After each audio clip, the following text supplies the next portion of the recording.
So, welcome to Jumbo IS and welcome to our lecture series called Daily MCQ Practice. In this lecture series, we cover a particular day's current affairs through a set of 4 to 5 MCQs. Now, needless to say that this lecture series is very important for you because current affairs form a very important portion of your prelims examination. Around 40 to 50% of the MCQs are directly or indirectly related to current affairs. Therefore, practicing MCQs from the topic of current affairs is of extreme importance for you guys. Now, through this lecture series, you would practice 4 to 5 MCQs on a daily basis, and these 4 to 5 MCQs would add up because you will be covering them on a daily basis. They would add up to more than 1200 MCQs, and 1200 MCQs from the topic of current affairs alone. I'm not talking about other subjects, just current affairs. So 1200 MCQs from the topic of current affairs alone are more than sufficient. You wouldn't have to worry about your current affairs portion when you're appearing for your prelims examination. Okay? So make this lecture series a part of your daily routine. Make it a daily habit of yours. All right. Let's begin today's session starting with question number 1. Consider the following statements regarding National Green Hydrogen Mission. Green hydrogen is produced from natural gas and the carbon dioxide released is captured. Site initiative under this mission will provide incentives for electrolyzer manufacturing. The mission will create mandatory consumption requirements of green hydrogen for key industries. How many of the above statements are correct? Now look, currently our energy requirements are fulfilled by burning fossil fuels. Petrol, diesel, kerosene, coal. Now the thing is that burning of fossil fuels definitely produces energy, but it also releases a lot of greenhouse gases which hamper our climate and cause climate change, cause global warming. Along with that, it releases some toxic gases that cause air pollution as well. And air quality in India is really bad. It is a big challenge in India. Causes a lot of non-communicable diseases. Now the thing is that apart from burning fossil fuels, we can also produce energy by burning hydrogen. Okay, hydrogen has a high energy density, even higher than fossil fuels. So small quantity of hydrogen would produce more energy if you burn it. And the good part is that if you burn hydrogen, the only byproduct that is released apart from energy is water vapor. And this is not at all toxic and not at all greenhouse gas, basically causing climate change. Okay, so using hydrogen instead of fossil fuels is a very good option. If India really wants to transition to clean energy technologies, well, hydrogen can be one of those technologies apart from solar and wind. Okay, the thing is that hydrogen can be produced through various ways. Hydrogen itself is clean, but the production process can be non-clean, okay, or greenhouse gas emitting. Generally, hydrogen is produced through natural gas, methane, okay. Now, when you produce hydrogen through natural gas, a lot of carbon dioxide is released. So, burning of hydrogen might not release greenhouse gases, but production of this hydrogen from natural gas will produce greenhouse gases. So, it defeats the whole purpose. Now, this hydrogen is known as grey hydrogen. Now, if you produce hydrogen from natural gas and the carbon dioxide that is released is captured, then it is blue hydrogen. So, this is a little better. But the best possible way is to produce hydrogen by not natural gas but by water, because water is made up of H2O, right? So if you split a water molecule, you will produce hydrogen. Now this entire process is known as electrolysis. Okay, so if you produce hydrogen by electrolysis and the electricity for this electrolysis is through solar or wind, renewable energy sources, then this entire process won't release any greenhouse gas, and this is known as green hydrogen. So government wants to improve its capacity of green hydrogen production, and that is why we launched National Green Hydrogen Mission. Okay, so green hydrogen is produced from natural gas and the carbon release is captured. No, that is blue hydrogen. Green hydrogen is released by electrolysis of water using renewable energy. Okay, now under National Green Hydrogen, site initiative is launched, which will provide incentives and subsidies on electrolyzers. These electrolyzers basically perform electrolysis for splitting water molecule. Okay, so this part is correct. National Green Hydrogen Mission will also create mandatory requirements. Okay, so for example, public transportation buses would be told that 30% of your fuel should come from green hydrogen. So these mandatory consumption requirements will be made for key industries under National Green Hydrogen Mission. So this part is also correct. Only two statements are correct. The answer is B. Question number 2. Consider the following statements regarding Navratna status for CPSEs. PSUs have to have Maharatna status before being eligible for Navratna status. Navratna status allows PSUs to invest up to 1,000 crores or 15% of their net worth on a single project without government approval. Profitable CPSEs for 3 years in a row and positive net worth are eligible for Maharatna status. Okay. So what is this Navratna, Maharatna, Mini Ratna? Okay. Now, CPSE stands for Central Public Sector Enterprises. That means these are companies that are owned by central government. Okay. Now, central government companies always complain that the reason why they are not efficient or they are not profitable is because of too much political interference, too much bureaucratic interference. The reason why we are not able to compete with private companies and we are not as efficient as private companies is that for every little decision, we have to take government approval, bureaucratic approval, political approval, right? Because of this lack of freedom, we are not that efficient. So government said, okay, we will give you some freedom. Okay. So government said that all profitable PSUs, CPSEs, okay, profitable CPSEs and other basically these CPSEs perform well. So good performing CPSEs, whether it is about profit, net worth, annual turnover, and many other indicators. So good companies will be allowed this status, which is called Mini Ratna. Okay. Once you have Mini Ratna status, you will be given some operational freedom. Okay.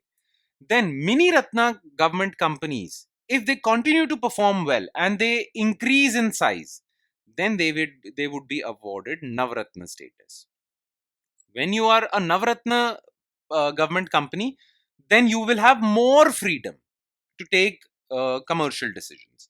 And if you still continue to perform well, okay, improve your profit, increase your net worth, size, and increase your operations to a global level, not just India, global level, then you will be given the status of Maharatna. Once you're a Maharatna company, then your freedom would be immense. You would take independent decisions.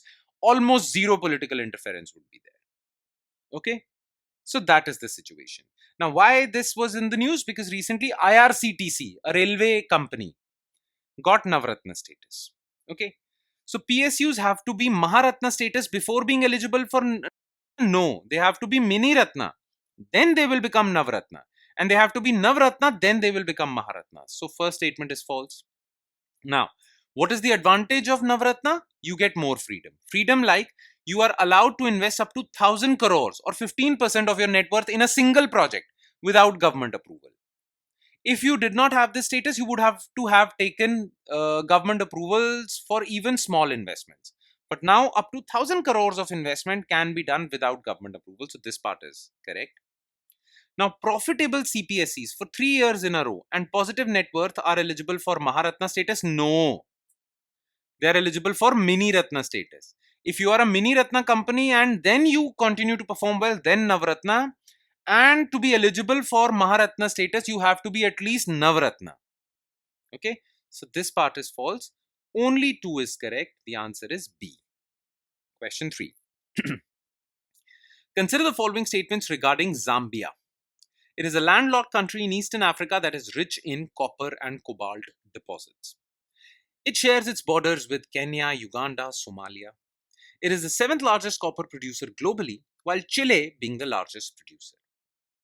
Now the thing is, why was Zambia in the news? Because recently Geological Survey of India has been allocated a block of land where it can explore copper minerals and cobalt minerals. Both these minerals are very important for India. Cobalt and copper are used in electric vehicle batteries. They are used in clean energy technologies, other types of batteries. So securing their supply is very important for India. Now, India itself cannot produce enough copper or cobalt. That is why India is looking at African countries to secure supply of these minerals. Okay, so Geological Survey of India has gotten the contract to explore on a land block in Zambia. Okay, now Zambia is definitely rich in copper and cobalt. In fact, Zambia is the seventh largest producer of copper globally. Chile is the largest producer. So this part is correct. The thing is that Zambia is not an Eastern African country. Zambia is a Southern African country. Okay, it lies in Southern Africa. So this statement is false. And Zambia is not bordered by Kenya, Uganda, and Somalia because these are Eastern African countries. Zambia is surrounded by Southern African countries like Democratic Republic of Congo, okay, Mozambique, Zaire, Zimbabwe, Angola, all these countries. So this statement is also false, only 3C. Question number 4. Which of the following statements is are correct regarding Geological Survey of India? So it was set in 1851 by Sir Thomas Oldham, primarily to find coal deposits for railways. Its headquarters are in New Delhi with 6 regional offices located in Lucknow, Jaipur, Nagpur, Hyderabad, Shillong and Kolkata. It is responsible for exploration of critical minerals. Okay.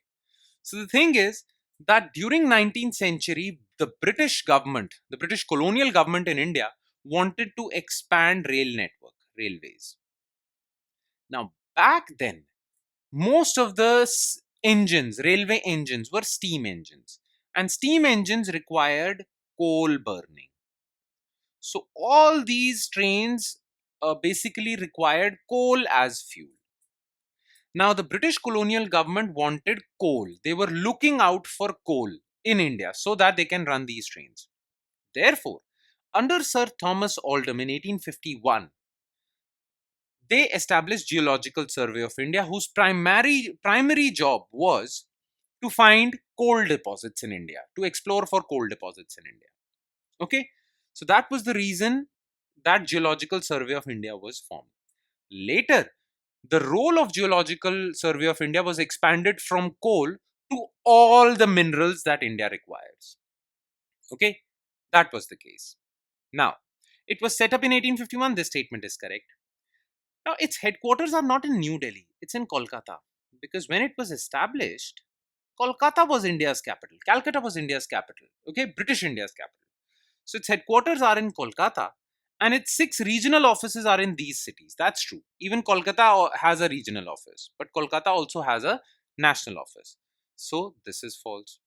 Now, all minerals are explored by Geological Survey of India. It is responsible for not only normal minerals but critical minerals like cobalt, nickel, lanthanides, actinides, rare earth elements, everything. So this part is correct. 1 and 3C. And last, which of the following statements are correct regarding freshwater dolphins? Indian subcontinent has 2 species of these freshwater dolphins, Gangetic dolphins called Platanista gangetica and Indus dolphins called Platanista minor. India only has Gangetic dolphins, whereas Pakistan has Indus dolphins. These dolphins are marked as endangered in IUCN Red List. Okay. So the thing is, the entire Indian subcontinent that includes India, Pakistan, Bangladesh, well, the rivers of this region have freshwater dolphins, and these dolphins are basically have 2 species. Okay, one species is found in Ganga and its tributaries. That is why it is called Gangetic dolphins. These Gangetic dolphins are found in Brahmaputra also. Okay, and then there is another species of freshwater dolphins that is found in Indus and its tributaries. That is why these are called Indus dolphins. Now, Indus and its tributaries mostly flow through Pakistan. Okay, so most of Indus River dolphins are found in Pakistan. But the thing is that most of Indus River and its tributaries flow through Pakistan. But these rivers, well, they traverse some territory of India as well, especially Punjab. Ravi, Beas, Satluj are tributaries of Indus and they traverse through Punjab also. So the thing is that definitely Indian subcontinent has these two species. That's correct. But to say that India only has Gangetic dolphins, no, India has Indus dolphins also in Punjab, Beas River of Punjab. So this statement is false. Now, these dolphins are categorized as endangered under IUCN Red List, okay? And they are kept in Schedule 1 of Wildlife Protection Act also. So they are highly protected. So this part is correct. 1 and 3, C. And with that, we conclude today's session. Thank you so much for watching, everyone. And I'm sure it has added value to your preparation. But it would add more value if you revise this lecture as well. And by revision, I mean spending another 5 to 10 minutes just going through the written detailed solutions to each and every MCQ discussed above. Now, these written detailed solutions can be found in our notes, and these notes are shared on our Telegram channel. The link to our Telegram channel is provided in the comment section just below this video. You just have to click on that link. That's all. All right. On that note, I'll be signing off. Thank you so much, everyone.